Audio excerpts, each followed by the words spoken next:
ভাইকিংদের গুপ্তধন নামটা শুনলেই কি চোখের সামনে ভেসে ওঠে? নিশ্চয়ই সোনা, হিরে, জহরাতে ভর্তি বিশাল এক সিন্দুক, তাই না? বছরের পর বছর ধরে এই গল্পটাই তো আমাদের মাতিয়ে রেখেছে। কিন্তু এই গল্পের পেছনে আসল সত্যিটা কি? চলুন আজ সেই রহস্যের গভীরে যাওয়া যাক। হ্যাঁ, হাজার বছরের পুরনো এক কিংবদন্তি এটা। হারিয়ে যাওয়া এক বিশাল ভাইকিং সম্পদ। কিন্তু গল্পটা কি আসলেই সিনেমার মতো? মানে শুধু চকচকে সোনার পাহাড়, নাকি এর আড়ালে লুকিয়ে আছে অন্য কোনো ইতিহাস? আজকের এই আলোচনায় আমরা ঠিক এই প্রশ্নটারই উত্তর খোঁজার চেষ্টা করব। তো সবার আগে চলুন সেই সবচেয়ে পরিচিত ছবিটা দিয়েই শুরু করি। মানে ভাইকিং গুপ্তধন বলতে আমাদের মনে যে ধারণাটা গেঁথে আছে, যেটা আমরা গল্পে পড়েছি, সিনেমায় দেখেছি, সেটা আসলে কি? দেখুন, যুগ যুগ ধরে কিন্তু আমরা এই একটাই গল্প শুনে আসছি যে ভাইকিংদের নাকি মস্ত বড় একটা গুপ্তধনের ভাণ্ডার ছিল, সোনা জহরেতে একেবারে ঠাসা, আর সেটা নাকি কোথাও একটা লুকানো আছে, শুধু খুঁজে বের করার অপেক্ষা। ব্যাপারটা শুনতে অনেকটা ওই যে ক্যারিবিয়ান জলদস্যুদের গল্পের মতো লাগে, তাই না? কিন্তু এই গল্পের আড়ালে আসল ভাইকিংরা ঠিক কেমন ছিল? তারা কি শুধুই লুটেরা ছিল, নাকি এর থেকেও বেশি কিছু? আচ্ছা, ওদের আসল পরিচয়টা যদি আমরা জানতে পারি, তাহলেই কিন্তু বোঝা যাবে যে ওদের কাছে সম্পদ বা ট্রেজারের আসল মানেটা কি ছিল। ব্যাপারটা হলো, ভাইকিংরা কিন্তু শুধুই ভয়ঙ্কর যোদ্ধা বা লুটেরা ছিল না, যেমনটা আমরা ভেবে থাকি।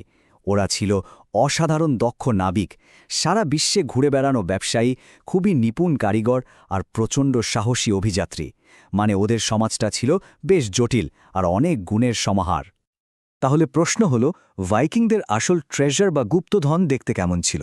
দেখুন, সিনেমার মতো সোনার গবলেট বা হিরে বসানো মুকুট এরকম একদমই না। ওদের সম্পদে থাকত হ্যাক সিলভার।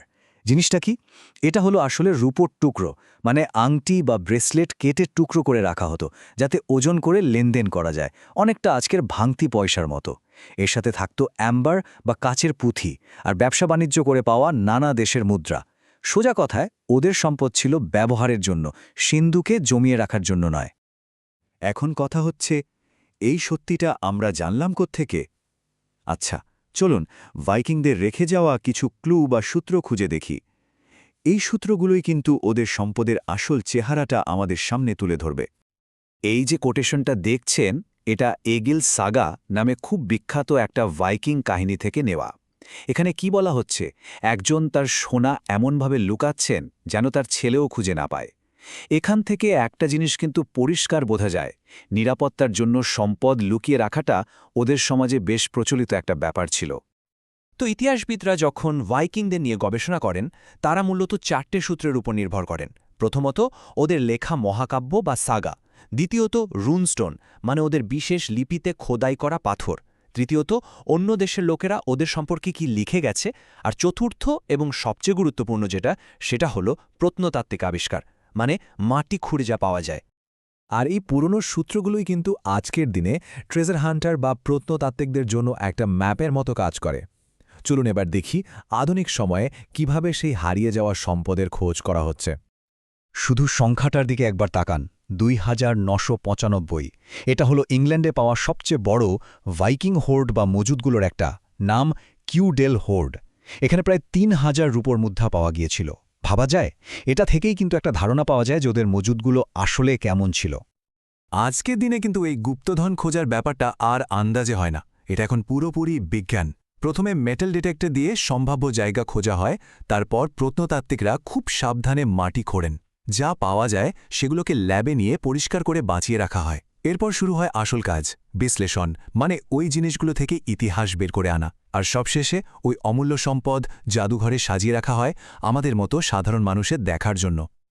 তো এত সব সূত্র আর আবিষ্কার দেখার পর আমরা এখন প্রায় শেষ পর্যায়ে চলে এসেছি। এবার সময় হয়েছে কিংবদন্তির পর্দা সরিয়ে আসল সত্যিটা জানার। তাহলে সেই যে একটা বিশাল হারিয়ে যাওয়া ভাইকিং গুপ্তধনের কথা আমরা শুনে এসেছি, সেটা আখির কোথায়? উত্তরটা শায়দ একটু অবাক করার মতো। ওরকম কোনো গুপ্তধন আসলে কখনোই ছিল না। হ্যাঁ, ঠিকই শুনছেন।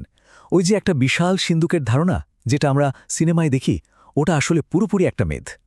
আসল হারিয়ে যাওয়া গুপ্তধন তাহলে কি? সেটা হলো ইউরোপের নানা জায়গায় ছড়িয়ে ছিটিয়ে থাকা হাজার হাজার ছোট ছোট ভাণ্ডার।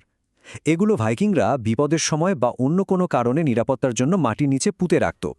মানে গুপ্তধনটা কোনো একটা জায়গায় ছিল না, বরং এটা ছিল সম্পদ লুকিয়ে রাখার একটা সার্বজনীন প্রথা। এই ডেটাটা দেখুন, এটাই সবচেয়ে অবাক করার মতো বিষয়। একটা সাধারণ ভাইকিং মজুদ যদি আমরা দেখি, তার প্রায় ৯০% হল রূপো, হয় মুদ্রা নয়তো কাটা টুকরো। বাকি ৭% ব্রোঞ্জ আর সোনা হলো মাত্র ৩%। তার মানে ভাইকিংদের সম্পদের মূল ভিত্তিটা সোনা ছিলই না, ছিল রূপো। তাহলে আসল গুপ্তধনটা কি? সোনা বা রূপো নয়, আসল গুপ্তধন হল তথ্য। এই যে ছোট ছোট ভাণ্ডারগুলো পাওয়া যাচ্ছে, এগুলো থেকে আমরা ভাইকিংদের বাণিজ্য পথ, তাদের অর্থনীতি, তাদের বিশ্বাস, তাদের লড়াই সবকিছু সম্পর্কে জানতে পারছি। এগুলো আসলে এক একটা টাইম ক্যাপসুলের মতো, যা আমাদের জন্য ইতিহাসের পাতা খুলে দিচ্ছে।